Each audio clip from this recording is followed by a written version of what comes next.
but most of what I've heard you talking about has been about the distribution of income rather than about the distribution of wealth. Yes. Now, you wouldn't argue, at least I hope you wouldn't, that the person in, let's say India is genetically inferior, say, to the person in America. It's rather through the purely arbitrary circumstance of birth that he's in a country with a less developed economy or in a family that doesn't have as large a share of the capital. And that's not something that he's to blame for.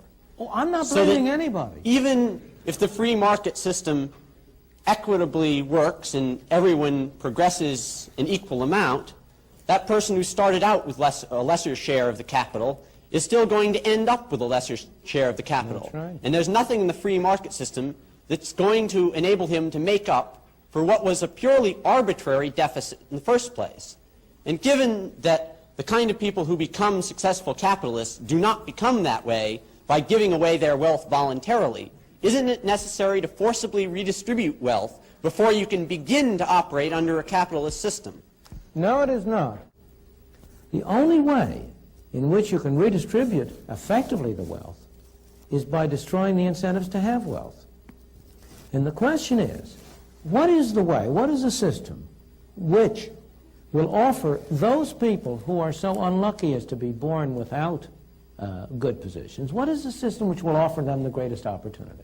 Well, one possible way of redistributing the wealth without affecting the incentives to earn as much income as possible is simply to have a 100% inheritance tax. But since that won't affect the incentives, it's only after the person's dead anyway. I beg your pardon. I'm afraid, I don't know the family you come from.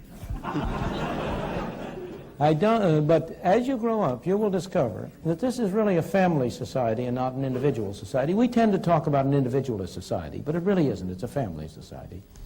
And the greatest incentives of all, the incentives that have really driven people on, have largely been the incentives of family creation, of family, of pursuing, of establishing their families on a decent system. What is the effect of 100% inheritance tax?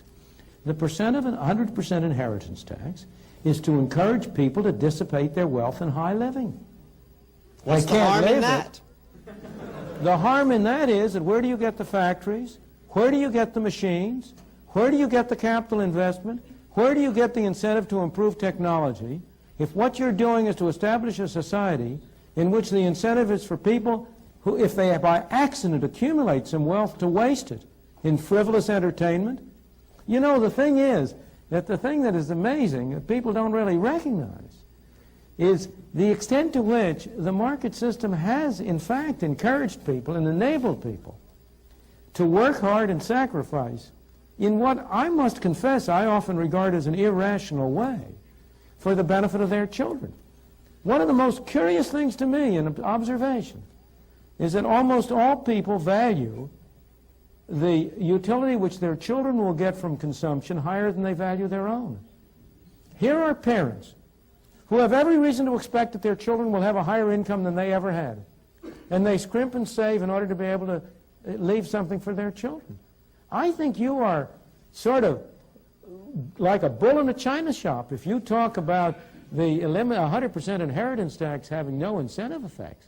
It would destroy a continuing society. It would destroy a society.